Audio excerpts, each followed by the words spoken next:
Estamos no mês de Adar, agora são ano bissexto, 2 meses de Adar. Estamos um mês e pouco antes de Purim, semana que vem é Purim Katan. Então pensei aproveitar esse mês de estudarmos a Megilat Esther, a história de Purim, a fundo, as histórias e com algumas mensagens para a nossa vida. A grande pergunta que muitos fazem é por que aconteceu essa história de Purim? Por que realmente os judeus mereceram um decreto tão severo como o decreto de Amán, o decreto de Ahasverosh, para aniquilar literalmente todo o povo judeu em um dia só? Isso estava prestes para acontecer. Mas a pergunta é o porquê? Por que realmente os judeus mereceram um sofrimento, um decreto tão pesado como este? Então, para entender isso, vamos começar um pouquinho entendendo quem era Ahasverosh. Quem era esse rei Ahasverosh que reinava o mundo todo, ou que reinava 120 províncias de Rodo até Cush? Ahasverosh, ele era um rei persa e ele acabou herdando as grandes potências mundiais da época, que era da Babilônia, Nabucodonosor, que destruiu o primeiro templo, e tinha o Império Persa e o Império Meda, e não vou entrar nos detalhes de como que acabou juntando, mas Ahasverosh, que ele era descendente da junção do Império Meda e do Império Persa, ele acabou casando com a Vashti, que era a única sobrevivente do Império Babilônio. Então ele, Ahasverosh, casando com a Vashti, ele acabou sendo a grande potência mundial, o rei do mundo, e ele tinha todos os países debaixo dele. E ele tinha, na verdade, um grande ódio. Ele tinha um grande ódio sobre os judeus. Todos falam que Haman, Harashá, o Haman, ele era o perverso, e ele que realmente odiava e que ele fez o decreto para acabar com o povo de Israel. Mas a verdade não é essa. A verdade é que o nosso maior inimigo, a pessoa que mais nos odiava, era o Ahasverosh. Por que ele realmente odiava tanto o povo de Israel? Porque, que nem na história no Egito, no faraó, os feiticeiros, os magos viram nas estrelas que viria um judeu que iria pegar o seu trono. Aqui também, os videntes, os astrólogos disseram para ele que vai vir um judeu que vai pegar a sua coroa e vai sentar no seu trono. Ele tinha muito medo disso. Então a primeira coisa que ele queria fazer era acabar e aniquilar com todos os judeus. Só que o problema era que não pegaria bem. Imagina, aqui de repente tem um rei, um poder deste, com tudo que ele tinha, ele vai acabar com o povo, assim, sem mais nem menos? Então ele não sabia exatamente o que fazer. E daí apareceu Haman. E o Haman também odiava Mordecai e odiava o povo de Israel e queria acabar com o povo de Israel. Como veremos nos próximos capítulos da história. Então quando Haman veio para o Ahasverosh e falou, eu quero acabar com esse povo, Ahasverosh falou, perfeito, é seu. Faça o que você bem quiser. E aqui o Midrash traz uma parábola, um exemplo de uma pessoa que no campo dele, ele tinha uma colina alta. Ele tinha uma montanha, um amontoado de terra. E isso atrapalhava a vista do campo. E ele queria se livrar dessa colina. E o vizinho dele tinha um vale, um buraco muito profundo no seu campo. E ele precisava de terra. E um dia os dois se encontraram no meio da estrada, falaram, meu amigo, eu tenho um problema. Eu também tenho um problema. Qual que é o seu problema? Eu quero me livrar da terra. E eu preciso encher o buraco. Falou, ótimo, então vamos trocar. Falou, não. Eu faço questão de comprar de você, por causa que eu estava precisando muito dessa terra. E na prática, os dois ficaram satisfeitos. Então a mesma coisa, Ahasverosh odiava muito o povo de Israel. Só que no momento que Haman chegou com a ideia e ofereceu para comprar e para matar os judeus, Ahasverosh falou, pode levar, é seu. Então, Agora a pergunta é como eles vão acabar com o povo de Israel. Eles sabiam que o povo de Israel era protegido lá em cima. Tinha uma conexão direta com Deus. Então eles falaram, sabe o que? Vamos fazer que os judeus pequem. Vamos fazer alguma estratégia para que os judeus realmente briguem com Deus, que Deus fique chateado com eles, e dessa forma eles vão realmente ser entregues à morte. Então a Megillah começa falando, Vayihib me Achashverosh, Hu Achashverosh.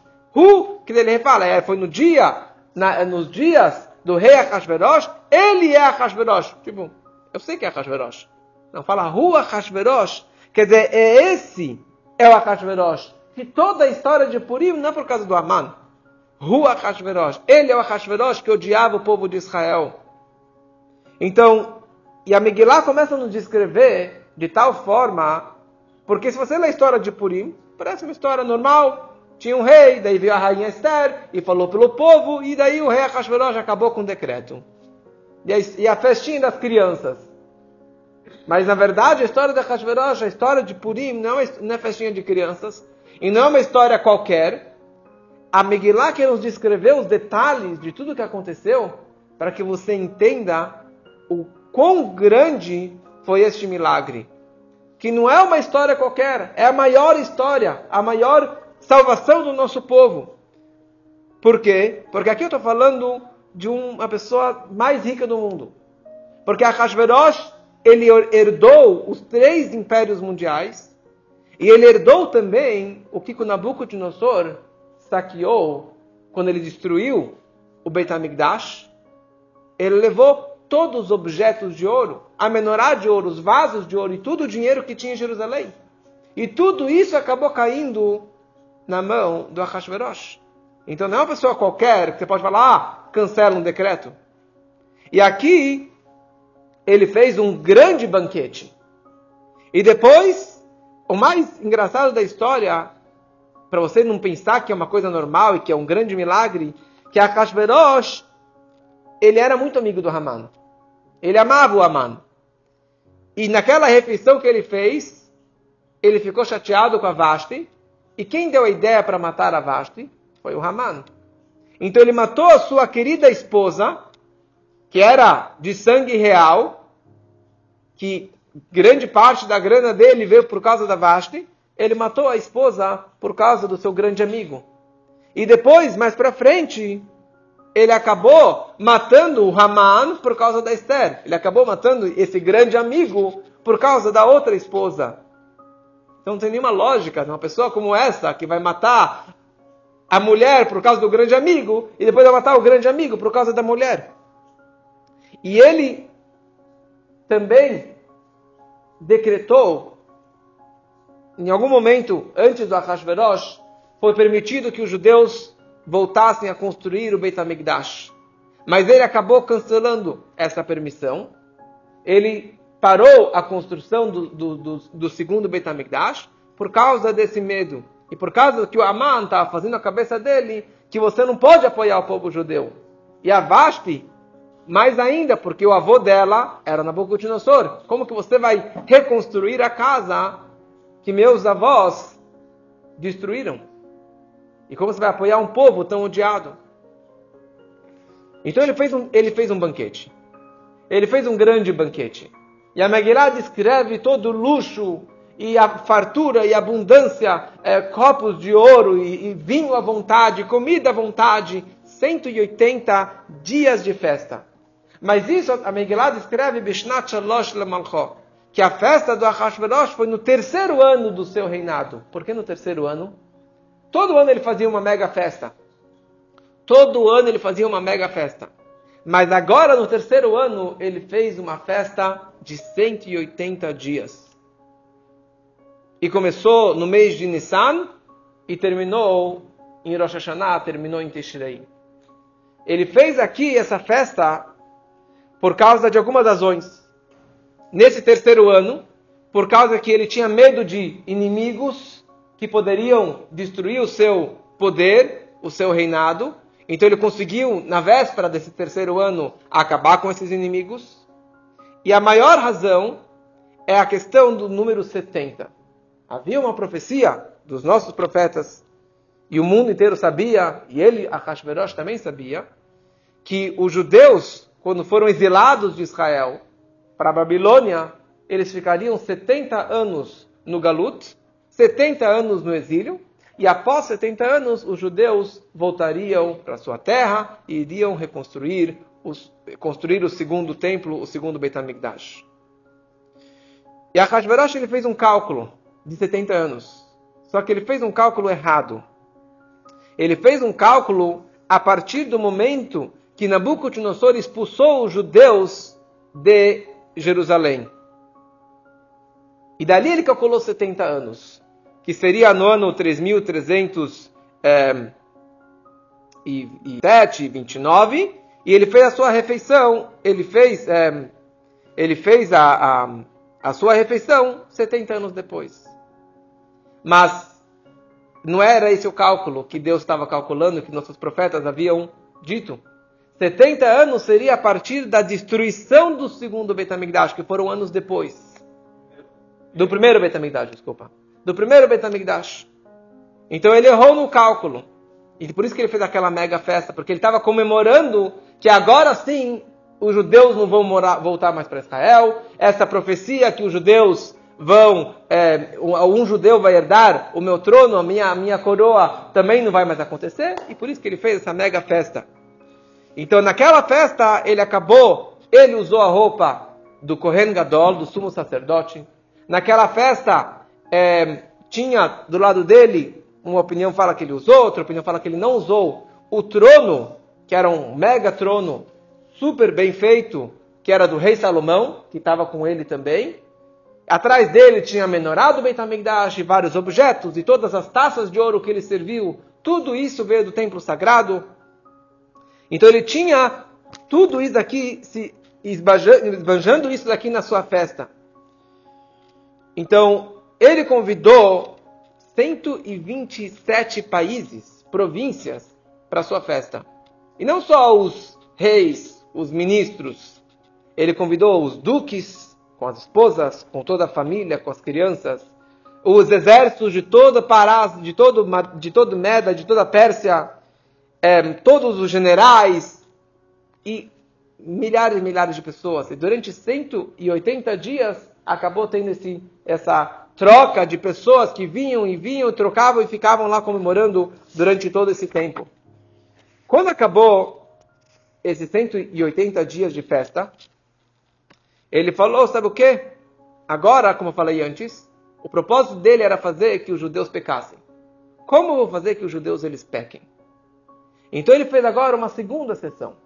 Uma segunda sessão de 7 dias de festa. Seria a festa em Shushan, onde que eles estavam lá na Pérsia. Só para os moradores de Shushan, que ali morava Mordecai e morava grande parte da população judaica. Para que os judeus vissem o kavod, a honra e a riqueza que tinha lá dentro, e eles nunca ousassem a se rebeliar contra ele, se revoltar contra ele. E ao mesmo tempo que os judeus, naquela festa, comessem comida no kasher, bebessem vinho no kasher, que isso com certeza iria chatear muito a Hashem. O dinheiro que ele gastou nesta festa de 7 dias foi o mesmo valor que ele gastou durante 180 dias de festa. Ele investiu tudo nessa uma semana para realmente impressionar muitos judeus. E o Mordecai, ele virou para os Yudim e falou, eu proíbo que vocês participem dessa festa. Por algumas razões. Mordecai falou, desde que o templo foi destruído, não podemos ter uma festa festiva, alegre no Galut, no exílio. Segunda razão, principalmente quando que a comida não é kasher, quando que o vinho não é kasher. Apesar que tem explicações, opiniões que dizem que tinha sim a opção kasher, mas na festa a grande maioria não eram judeus, e a maioria da comida não era kasher, então muitos acabaram realmente comendo dessa comida. E o pior, que essa festa foi entre Rosh Hashanah e Yom Kippur.